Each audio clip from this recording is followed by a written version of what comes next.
नमस्ते cyber channel से तुहाडा सबने का मता मता स्वागत है। तो मैं किरण वर्मा। तो दर्शकों जी तो जानते हैं कि साडे चैनल का ये प्रयास होंदा कि अस कुछ ना कुछ नया लिए तुहाडे सामने आंदे रहने हैं। तो डोगरे की शान च अज असीं सादा दित्ते दा जिन्हें रियासत के कन्ने कन्ने देश विदेश च भी अपना नाम बनाए दा होए और साडे रियासत का नाम समृद्ध कीते दा होए। तो जियां तुसीं दिखदे हो कि अस कल्चर दे जुड़े कन्नै लोकें कन्नै मलाटी करवाने आं। ते अज असें सानूं अपने स्टूडियो च सादा दित्ते दा है पूर्व MLA ने कालाकोट के अशोक शर्मा जी, उनके कन्नै अस मलाटी कराने जा करने और पेशे को एडवोकेट भी हैं। तो आओ अज मुलाकात करवाने तुंदी उंदे कन्नै। शर्मा जी तुंदा स्वागत है साडे प्रोग्राम च। बड़ा बड़ा धन्यवाद तुंदा, तुसें कीमती समय दिता सानूं। तो शर्मा साहब जी दस्सो तुस कि तुस डोगरी निशान विच अज साडे प्रोग्राम च आए दे हो। तो तुसें कियां शुरुआत कीती ही और किहड़ी जगह ते तुस रौहने आए हो? रजौरी जिला जोड़ा पहले पुंछ जिला होंदा है उहदे च एक कालाकोट तहसील है, वह ग्राम पंजाह, उत्थों का मेरा जन्म है। मैं उत्थों का रहना है। 10वीं पास करने के बाद गवर्नमेंट हाई स्कूल सुरखी की, फिर जम्मू MM कॉलेज PUC दाखिल हुआ। MM कॉलेज ग्रेजुएशन करने के बाद जम्मू यूनिवर्सिटी की लॉ डिपार्टमेंट LLB करने की कोशिश प्रयास किया और 1999 3 year LLB degree professional radio की और फिर उसके बाद लगातार जम्मू कश्मीर हाई कोर्ट वकालत कर रहे। तो ये एक शुरुआत है। तो इसका करने गया अस अपना जीवन जोड़ा वो शुरू किया। ये दसो कि जम्मू कदों आए हैं और मैं चाहूँगी साढ़े दर्शक प्रोग्राम दिखा देने थोड़ा डोगरा निशान। तो तुस अज साढ़े परौने हो तो मैं चाहूँगी कि डोगरी च गल करा रहे हैं। ठीक लगा तुम? शर्म तो नहीं आ रही? नहीं शर्म, डोगरी तो अपनी मादरी बोली है। तो इस फख्र महसूस होता है कि भाई अस अपनी जबान गल करचे, अपनी बोली बोलचे। 1971-72 10वीं पास करने के बाद मैं जम्मू आया। फिर उसके बाद इतने के बसने वसने का होइया क्योंकि पढ़ाई भी थे और वकालत भी थे। तो बस हूँ मैं रूपनगर किराए पर रहा करना। तो हाई कोर्ट भी नहीं छोड़ता तो जम्मू भी नहीं छोड़ता। तो इस वास्ते इत्थे गए अपनी जिंदगी बसर करा करना। शर्मा साहब तुसें दसो कि तुस पूर्व MLA भी रहे हो, MLC भी रहे हो। तो कितनी टर्नओवर तुसें रहे इस फील्ड च? नहीं बस 1996 का 2002 तक MLA, फिर 2005 का 2009 तक MLC रहे। बस यही पीरियड जोड़ा मेरा लेजिस्लेटिव हाउस का जोड़ा है। तो साड़ी अगर रियासत की अगर अस गल करचे तो साढ़े रियासत कितनी चेंजिंग हुई दी है अज तो अगर 20 साल पिछले चली जाचे अस तो तुस केह् समझदे हो? देखो अगर तो डोगरें की शान की गल करिए तो शान साड़ी बधी नहीं घटी है। जो छोटे होंदे हे तो असें बड़ा फख्र होंदा हा कि अस डोगरे हैं। ये रियासत बहुत बड़ी रियासत थी जी अज कुछ हिस्सा चीन के कोल, कुछ पाकिस्तान के कब्जे च, कुछ साढ़ा इत्थे। ते एक मुल्क की तरह तस्वर करते हैं। अगर हिंदुस्तान का कोई आदमी बाहरले मुल्क जाता हा तो अगर कोई पूछेगा हा उसले भाई कुत्थों आया तो लोग आखते है हिंदुस्तान का आया, इंडिया का आया। तो अगर वो बाद कोई ना अगर जाना जाता है तो जम्मू कश्मीर का, कि कश्मीर तो आया, मतलब एक मुल्क की भांति था। पर आस्ता आस्ता करते करते करते पहले तो कश्मीरी डोमिनेशन का बड़ा जोर रहा, फिर दिल्ली की डोमिनेशन का भी। हूँ रिसेंटली ये जी मुल्क की अस तस्वर करते हैं जब प्रिंसली स्टेट था और सब को ज़्यादा मशहूर प्रिंसली स्टेट था हिंदुस्तान। और इत्थे दी गवर्नेंस, इत्थे दा कानून उसी बड़ा अज भी मनिया जाता है। वो अज भी एडवांस है पूरे भारत के कानूने को। बल्कि जी पार्लीमेंट ने कानून बनाए उनके को भी ये कुछ कानून ऐसे न महाराजा साहब के टाइम के बने दे जोड़े कि अज भी बड़े प्रोएक्टिव और रिफॉर्मेटिव एडवांस हैं, मॉडर्न। तो फिर रियासत भी जी है इसी तोड़ी दिता गया और हूँ तो अस यूटी हुई है। अस पहले किया हिंदुस्तान गवर्न किया जाता हा ईस्ट इंडिया कंपनी के बाद अंग्रेज इत्थे अपना शासन चलाते हैं एडमिनिस्टर करते हैं इंडिया की और गवर्नर जनरल की भेजते हैं, इं गै अज लैफ्टिनेंट गवर्नर इतने आए दे और असी एडमिनिस्टर करा दे, साढ़े हुक्मरान, साढ़े कोई चुने हुए नुमाइंदे नहीं, ना ही कोई उस तरह की कोई गल है। तो एक पासे अगर ये सियासी तौर पर या जोग्राफिकल लिहाज करने तो असी बड़े पिछे जाते गए और चले गए। दूआ जिथे तक लैंग्वेज का तलक है, इस गल की असें फख्र है कि डोगरी की अपना हक लेने वास्ते पूरे भारत देशा च अस कोशिश करते हैं कि डोगरी 8वें शेड्यूल च आवे और सारे रली मिली है। बड़े सारे लोग ने जिक्र करना चाहूँ DC प्रशांत साहब का, जोड़े साढ़े इतों राज्य सभा मैंबर रहे, या और बहुत सारे लोगों का, मेरे एक वकील साथी हरिचंद जलमीरिया भी, श्री रमन सलारिया साहब, या इस तरह दीनू भाई पंत साहब, या पद्म श्री साढ़े रामनाथ शास्त्री साहब, उन्होंने बड़ी मेहनत की थी। मैं पूछना चाहूँगा, हाँ जी, अगर लखनपुर क्रॉस करचे क्या तो समझते हो कि इतने डोगरी च लिखना होना चाहिए एंटर करते कि अस चाहते तो हैं डोगरी च लिखे दा होना चाहिए, लेकिन साड़ी बदकिस्मती है उस पास मैं आवा करता हाँ कि जिसलै असें 8वें शेड्यूल च 2003 च कामयाबी मिली कि कॉन्स्टिट्यूशन ऑफ इंडिया के 8वें शेड्यूल च बाकी बोलियां जड़ियां उन्हें अपना हक मिले आने का, वो सानू भी थोया, लेकिन इतने उसकी प्रमोशन का जोड़ा काम जोड़ा नहीं किया गया।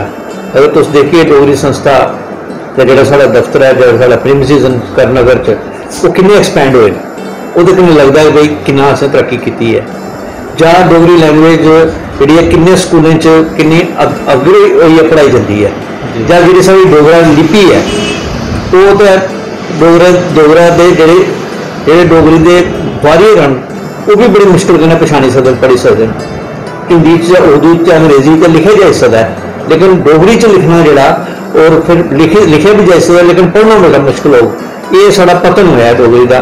हालांकि इतनी बड़ी शान थी, कोई बड़ी घट बोलियां होंगे हिंदुस्तान जिंदी अपनी लिपि हो, लेकिन डोगरी की अपनी लिपि है और वो उन्होंने बावजूद भी अस इसका प्रसार पूरा नहीं कर सके। नहीं तो दुख होंगे कि कल्चरल अकैडमी होने के बावजूद भी इतना प्रमोशन इसका नहीं हो सकिया।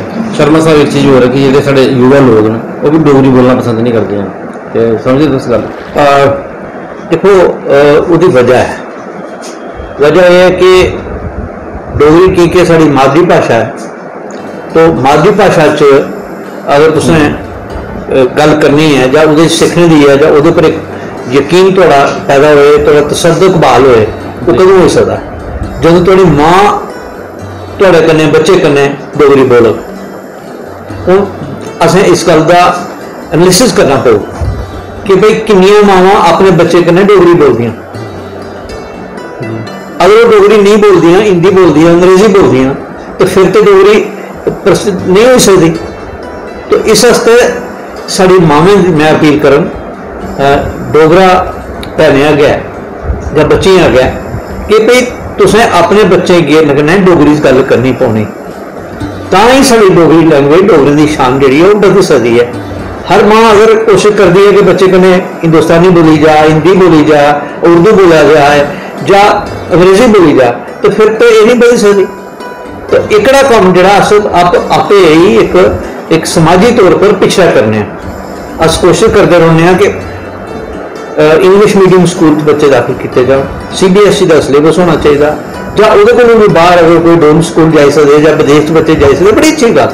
लेकिन बुनियादी जी समझ सूझबूझ जी है, या कल्चर है, या अपना हैरीटेज है, या अपनी तमीज़ तमदन है जोड़ा, तहजीब तमदन है जोड़ा, वो तो ही अस बरकरार रख सकते हैं जो अपनी बोली बोलचे, अपने अपनी अपनी अपनी जीभा के उपर भी स्वाद डोगरी डिशेज का है ना।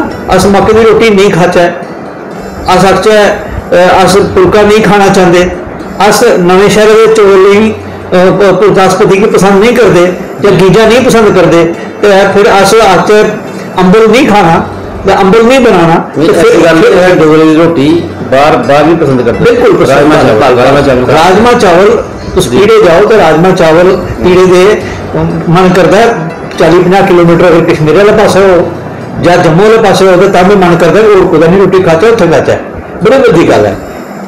शेर बीबी के पूरे, और बंदा सोचता कि अगर पूरे खाने हैं तो कोई चीज चाह पीनी है तो शेर भी पी के जी। अगर ये भी गल ठीक है, अगर कचालू खाने तो फिर रघुनाथ मंदिर जी के पिछे प्रतापगढ़ महल्ले की गली च सरदार जी के कचालू खाने का मन करता है। अगर कुल्चे खाने भी कोशिश करता आदमी के हूँ तो केसी प्लाजा उत्तम टाकी के सामने वाली जी गली है उत्थे कुल्चे खाते जा, ये तो ठीक है। तो अगर कोई नॉन वैज भी खाना चाहता तो फिर कहता चलो भाई देती परसों जी के जाचा है। लेकिन ये सारी गल्लां तां अगर अस इन्हीं प्रोत्साहन करचै, हूँ देखना है कि क्या ये सारिया चीज़ां जिहड़ियां ना ये अपनी जगह स्थिर हैं जां अपनी जगह कमजोर पे दियां जां अपनी जगह इन्हें तरक्की की दी है। अगर तो स्थिर हैं तो भी मनी सकते हैं कि डोगरी की शान अस बरकरार रखते हैं। अगर वो बधिया उनका फैलाव होया तो फिर भी अक्सर सोचते उनकी तरक्की हुई है। अगर अगर अगर अगर तुम बसोली का ओरी आ भी स्वाद लाना चाहो तो लेकिन क्या जम्मू च मिली सकता, मतलब क्या? अच्छा फिर अगर असें दिखना कि भाई जी कढ़ाई साड़ी है बसोली के शाल क्या जम्मू च बिकते, क्या दिखना चाहिए कि क्या जो नंदे डब्बे साढ़े सांबे के छिट्टे वाले शहर के क्या वो बिकते, क्या बाहर के देशों के लोग मुल्कों के लोग आइए खरीदते।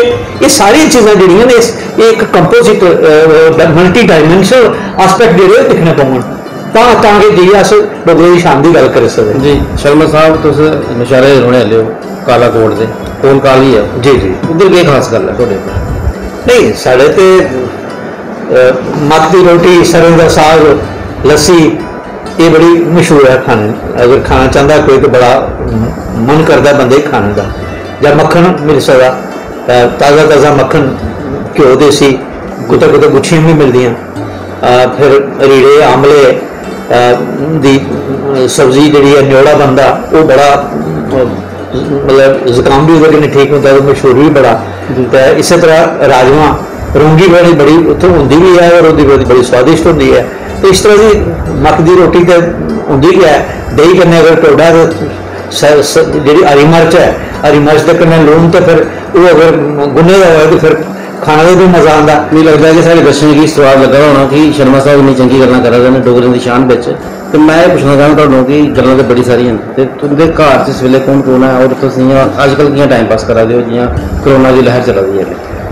मैं तो घर अगर कालाकोट के घर तो मेरे माता जी भाई साहिबान भरजाइयां बच्चे जी छोटे, मेरे भी अपनी बीवी है, 2 बच्चे। तो मैं घर गया रहा, मेरी बुआ जी की परसों चुपरी ही, तो इस कोरोना तो कोई ज़्यादा नहीं कर सकते हैं, लेकिन जोड़ा गीता पाठ और पंडित जी की बुलाइए सारा करा है। तो इतने का भी जोड़ा उन्हें कि रूपनगर का मैं पहले जिक्र किया कि रूपनगर करना, तो बस इतने दफ्तर आई नहीं ये सरवाल तो छोटा मोटा वकालत का काम जोड़ा है, कोई अगर कोई मोकल आए हो या पुरानी कोई फाइल हो दिते रहने, फिर और भी कोई समाज के कार्य जियां करोना चला था इसके बारे कोई नई SOPs आंदियां या और कोई तरीकाकार या कोई आदमी सारा बीमार हो जाता वह थोड़ी पता नहीं मां टैलीफोन पर गया या कुछ बड़ा मजबूरी हुई तो जाना भी की कोशिश करते हैं। तो अजकल तो बड़ी बदकिस्मती साड़ी है कि इस कोरोना के कारण कोई बीमार हो आता, कोई पॉजिटिव हो आता, फिर नैगेटिव हो जाता, ठीक हो जाता, बड़ी गल है।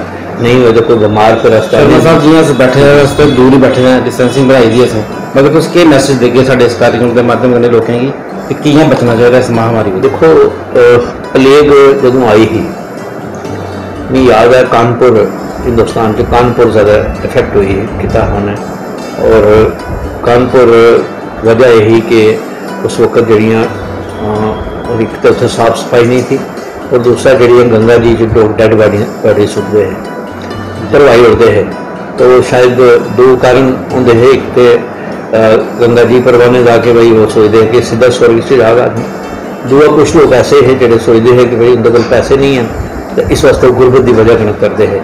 तो वो प्लेग उत्थों आई तो पूरे मुल्क च फैली, लेकिन वह इतना असर नहीं जितना कोरोना का होया। लेकिन उस प्लेग के दौरान जापान ने क्या किया, जापान भी हुई, जापान ने अपना मास्क जो है पाना शुरू कर दिया और अदों का अज दिन तक जापान के लोग जो जिले बाहर निकलते घर का मास्क पक्का पाते। और अज तुम देखो कोरोना का इफेक्ट जोड़ा वो जापान के उपर नहीं है जी। मेरी यही दरख्वास्त हो हिंदुस्तान के नागरिकों के अगे, अपने डुगर देश के साथियों के अगे, चाहे वो बड़े चाहे छोटे, जिला घर बाहर निकलते हैं उसमें मास्क जरूर पान। इसी एक बंदिश बनाई लैन। ये जियां अस सोचते हैं कि साड़ी मामा भैन जो बाहर निकलती हैं, अगर कोई वधिया सोने का कोई जेवर होंदा है तो वह पाई लैंदियां, वो सोचती हैं कि वो नहीं लगता शान है जी, साड़ी शान है। ये डोगरें तो बड़ा लगता ना कि जेवर पाए हो तो बड़ा शान है। कोई नौजवान लड़कियां आजकल शान है जी, बिल्कुल पाना पहले मुंदरी पाते हैं, नक च नथ पाते हैं, तो वो बड़ी शान होंगी कि अच्छे फंक्शन, बड़े बड़े फंक्शन जाना। इसी तरह ये समझना चाहिए कि ये साड़ी डोगरे की शान है कि अस मास्क पा दें। जो नहीं पा रहा तो लगना चाहिए कि वो सही डोगरा नहीं है, क्योंकि ये करने की सारी सेफ्टी है। सब को बड़ा कि मास्क का इस्तेमाल जोड़ा वो बहुत जरूरी है। दूसरा डिस्टेंस का नहीं असें सोशल डिस्टेंसिंग करिए बैठे दे इं हर जगह होना चाहिए। तीसरा जो सरकार की तरफों या एक्सपर्ट्स की तरफों SOPs आंदियां कि ये करना चाहिए, ये नहीं करना चाहिए, वो करना चाहिए। और फिर एक गल बड़ी बड़ी गल मैं चाहना कि ये सच गल है कि हिंदुस्तान जिस जिले कोई तकलीफ परेशानी हुई या अज परेशानी आई है, या जिस वक्त हमलावर आते हैं, या हिंदुस्तान के उपर कोई संकट का टाइम आया, उस वक्त कोई ना कोई ग्रुप लोगों का एक समुदाय जरा वो बाहर निकले और उन्होंने सेफ्टी की। एक वक्त गुरु नानक जी ने अपने आप की अगे किया और एक सिख पंथ का जरा स्थापना की। वो पंथ अज भी तुम देखो पूरे देश जम्मू च भी जगह जगह इं तो उस गुरुद्वारे लंगर लाते हैं, लेकिन अज ऑक्सीजन का लंगर, अज दवाई का लंगर, अज बाकी चीज़ों का जिन्नी भी इलाज मुआलजे का एंबूलेंस का लंगर लाया था। ये बड़ी इंपॉर्टेंट गल है, इसे सीखना चाहिए। डोगरे हर जगह इस तरह के लंगर लाने चाहिए, जो जितनी समर्थ हो सकता है, जितनी कोशिश हो सकती है इन्हें करनी चाहिए। क्योंकि मैं भी पिछले 4-5 दिन का बड़ी बदकिस्मती है कि जम्मू कश्मीर बैंक अजकल संस्थाएं का अकाउंट नहीं खोला दे, लेकिन और एक अकाउंट अस इसे ऑर्गेनाइजेशन जो है Indian council for involved legal action है कालाकोट बैंक खुला दे, ताकि अस उत्थे आस्ता आस्ता पैसा जमा करचा और उहदे तरफों जियां सिख पंथ साढ़ा जगह जगह लंगर ला है। दर्शकों ये त्यौहार डोगरे निशान कार्यक्रम जियां तुसीं दिखा कि शर्मा साहब है साढ़े कन्नै पूरे MLA और एडवोकेट पेशे कोलू इन्नी चंगी गल्लां बोलियां, उन्हें स्वाद भी लुआए तुहानूं ते सानूं उम्मीद है कि तुसीं चंगा लग्गे होना साडा अज दा गलबात। फिर मिल के किसी और मेहमान के लिए नमस्कार।